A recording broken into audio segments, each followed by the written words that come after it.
Bonsoir à tous, merci de nous être fidèles de votre journal.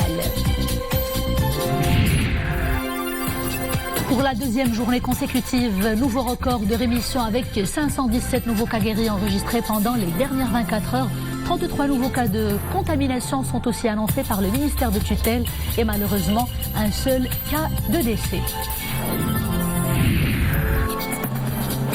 Des indicateurs qui donnent beaucoup d'espoir, mais la lutte contre le coronavirus n'est pas tout à fait gagnée. Tous les secteurs d'activité misent encore et encore sur la prudence.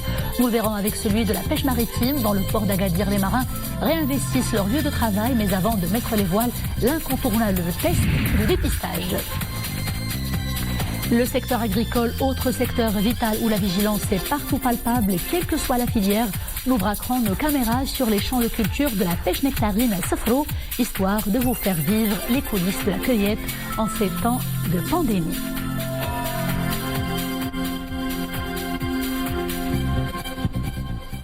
Bonsoir à tous. Je vous le disais en titre, pour la deuxième journée consécutive, nouveau record de rémission avec 517 nouveaux cas de guérison du coronavirus enregistrés au Maroc pendant les dernières 24 heures. Un seul décès a été recensé depuis hier 18 heures. Quant au total des nouveaux cas confirmés, enregistrés toujours depuis hier 18 heures, eh bien, le ministère de tutelle annonce 33 nouveaux cas. Le ministère de la Santé qui invite encore et encore les citoyens à respecter les règles d'hygiène et de sécurité sanitaire ainsi que les mesures préventives prises par les autorités en faisant preuve de responsabilité et de patriotisme. Des indicateurs qui tendent certes vers le vert et qui convergent visiblement vers des zones de sécurité, mais le combat contre le coronavirus n'est pas encore gagné. Restons vigilants alors, n'oublions pas les mesures barrières et profitons aussi du digital pour gagner cette bataille. C'est d'ailleurs ce que nous propose le ministère de tutelle à travers l'application mobile Wiqaitna. Je vous rappelle qu'elle est opérationnelle depuis hier déjà sur les smartphones et qu'elle est téléchargeable sur la base du volontariat sur Google Play et Apple Store. Comment marche donc cette application mobile? Eh bien, via la technologie Bluetooth, l'application notifie ses adhérents en cas de proximité physique prolongée avec un autre utilisateur qui s'avère positif dans les 21 derniers jours qui suivent le contact. L'objectif est bien sûr de gagner en efficacité et en rapidité dans la lutte contre le coronavirus et pas de souci à se faire concernant la protection des données privées puisque l'objectif de cette solution mobile est purement sanitaire. Elle est d'ailleurs autorisée par la Commission nationale de contrôle de protection des données à caractère personnel. À quelques jours du déconfinement, plusieurs activités économiques reprennent le collier. Le secteur de la pêche maritime en fait partie. Les marins s'apprêtent à reprendre progressivement le large. Mais avant de mettre les voiliers, ils sont soumis à des tests de dépistage. Et cela pour barrer la route, bien sûr, à la propagation du coronavirus. Des images signées Hijb Tamek et Mehdi Chtaibi, commentées par Oumé Marami. Regardez. Port de pêche d'Agadir, ce matin le port reprend sa ferveur habituelle. Les marins qui avaient déserté le lieu, confinement oblige, sont de retour. Mais avant de mettre les voiles, cap sur cet espace désormais improvisé en labo de dépistage. Avant de reprendre le travail, je suis venu me faire dépister. Après cela, nous pourrons tous vaquer à nos occupations sans avoir à nous soucier de la possibilité que l'un d'entre nous soit potentiellement porteur du virus. Une fois le résultat en main, ces marins pourront naviguer direction des pêcheries dans les zones du sud. Désormais, la reprise du travail se fera progressivement et sous condition du bon respect des règles d'hygiène. Pour éviter tout risque de propagation du Covid-19 entre régions, les marins ont été soumis à des tests de dépistage. Plus de 3000 tests ont été réalisés ce matin. Nous avons reçu 2000 résultats. Tous se sont révélés négatifs. Les marins déclarés non porteurs du virus ont donc repris le travail dans un strict respect des mesures barrières.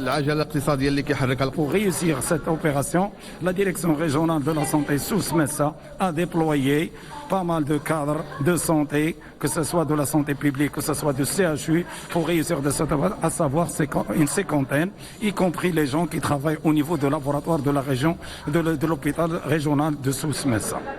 En plus des tests de dépistage, 5000 marins ont également été sensibilisés quant à l'importance d'une application rigoureuse des gestes barrières. Focus à présent sur un autre secteur clé à l'ère du Covid-19. Je vous parle de l'industrie électronique. Plusieurs groupes internationaux implantés au Maroc ont maintenu la cadence de production. Sauf que voilà, la vigilance a toujours été le mot d'ordre et l'est toujours d'ailleurs. Nous le verrons tout de suite dans ce reportage réalisé à Bouskoura. La protection est une responsabilité citoyenne partagée entre employés et employeurs. Hamza Sayeh, Abdelhamid Jebran et Myriam Elbissi.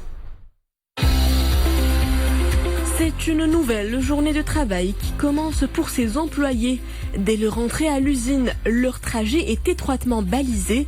Pas de croisement ni de rapprochement, leur accès est contrôlé. Non par des caméras de surveillance, mais plutôt de détection thermique. Des bornes installées pour capter la température de chacun des employés et alerter en cas de fièvre.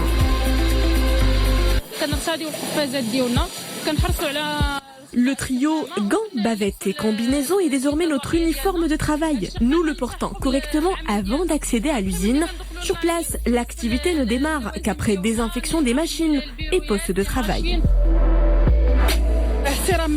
Le maintien de la distanciation est nécessaire. Les rassemblements sont bannis avec une répartition des équipes en roulement de façon à ce que les salariés travaillent tour à tour et donc ne se partagent pas l'espace de travail au même moment. Si l'activité n'a jamais cessé de tourner dans cette usine spécialisée dans la fabrication de semi-conducteurs automobiles, c'est bien l'œuvre de ces femmes et hommes vigilants et responsables. Une cadence de production maintenue en dépit de la crise sanitaire. Pour les responsables de cette unité, l'enjeu est de taille. Garantir la résilience du Maroc face à ses concurrents internationaux avec en prime des conditions d'hygiène et de sécurité sanitaire irréprochables. On a de la chance parce qu'on était avisé par nos confrères qui sont en Chine et en Asie, d'accord, et qui ont entrepris des mesures de prévention. On a essayé de les mettre en place depuis le mois de janvier, bien sûr aidés par le gouvernement marocain, par les autorités de la région, que ce soit les autorités et aussi les autorités sanitaires. Nous avons eu des cas positifs dans cette usine, oui, bien sûr, comme dans tout le Maroc, mais nous avons su les gérer. Nous avons su mettre en place les critères nécessaires, les règles nécessaires pour protéger nos employés. Les contours de l'après-coronavirus se profilent déjà à l'horizon pour ce secteur industriel à la dynamique incontestée.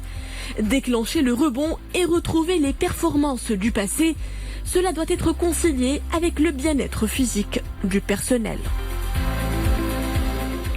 C'est donc la reprise progressive de l'activité économique. Cependant, cette reprise et les annonces de certaines mesures faites dernièrement ne signifient aucunement la levée de l'état d'urgence sanitaire ou la sortie de l'isolement sanitaire. C'est ce qu'a déclaré cet après-midi le ministre de l'Intérieur, Abdelwafil Ftit, qui s'exprimait devant la Chambre des conseillers. C'était lors de la séance des questions orales consacrée au bilan des mesures et des dispositions prises par le Royaume, et cela pour faire face à la propagation du nouveau coronavirus.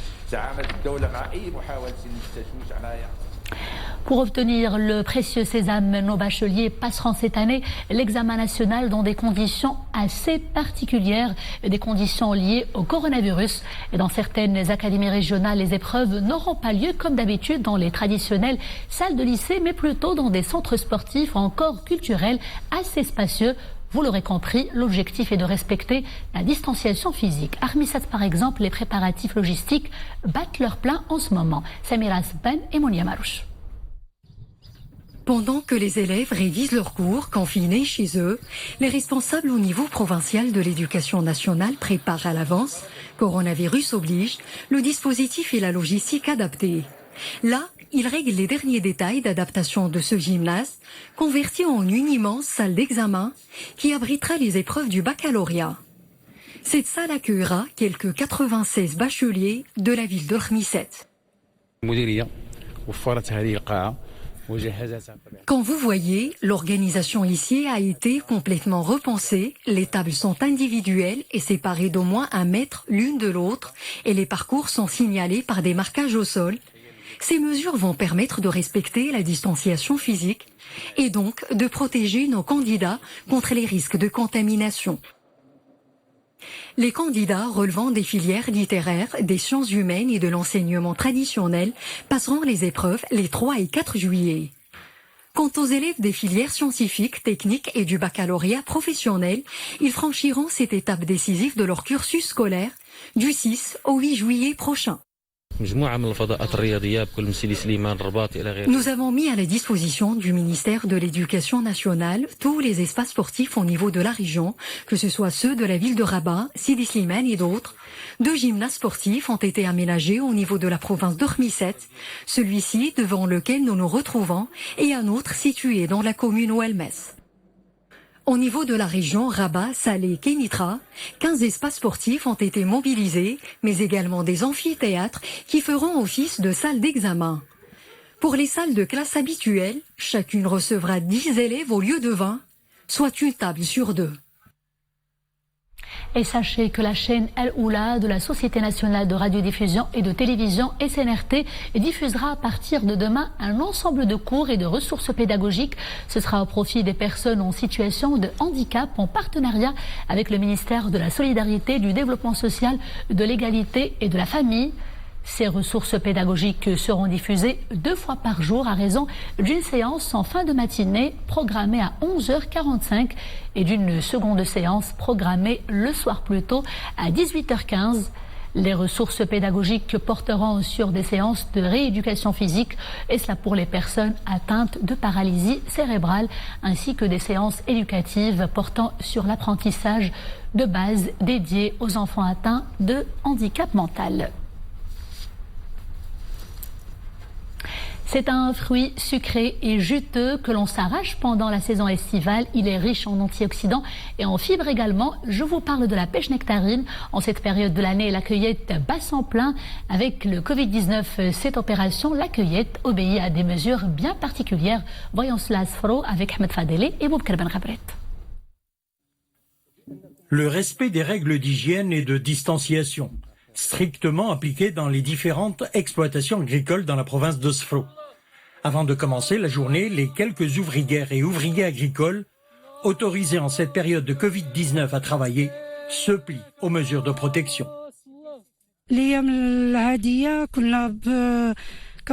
En temps normal, le travail débutait à 6 h du matin et se poursuivait jusqu'à 15 h. On percevait une indemnité journalière de 90 dirhams. Avec la pandémie du coronavirus, on travaille moins, de 6 h à midi. C'est toujours 90 dirhams la journée.